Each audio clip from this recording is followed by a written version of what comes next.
गत 18 तारिख रु आज पर्यंत ओडिशा विधानसभा चली पारना। यार मुख्य कारण है मुख्य विरोधी दल विजु जनता दल चाषी प्रसंग को नहीं सरकार को घेरवा को चेष्टा करुच्ची।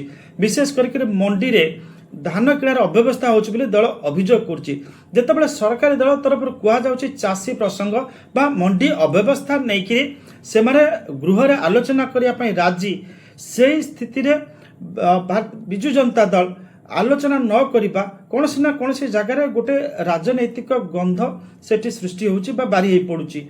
जहाँ शुणा जाउची आसंता 24 तारिख रे विजु जनता दल तरफ भुवनेश्वर गोटे बड़ चाषी रैली हेबा और अन्य स्थान कृषक माने ताकर विद्रोह प्रदर्शन करेंगे सरकार विरुद्ध रे।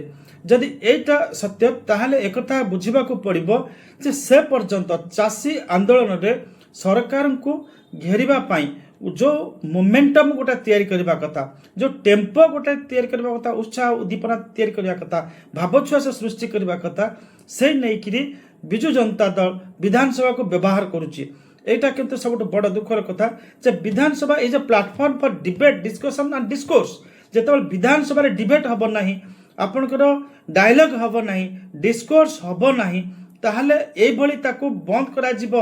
आपनकर हाउस भीतर को स्पीकर ओएल को चली हाउस रो ओएल को जिबा, स्पीकर पोडियम पाकू माड़ी जिबा, एटा हमें कहि परबा गणतंत्र रे गोटे ठीक व्यवहार नै। अवश्य विधायक मानकर प्रिविलेज अच्छी से करें किंतु गणतंत्र गोटे सुस्थ आचार विचार जो व्यवहार रही सेटा को जब आम देखा विरोधी दल instead of indulging in such kind of activities should actively participate in debates जहाँद्वारा कि से सरकार को सक्सेसफुली घेरी पारे।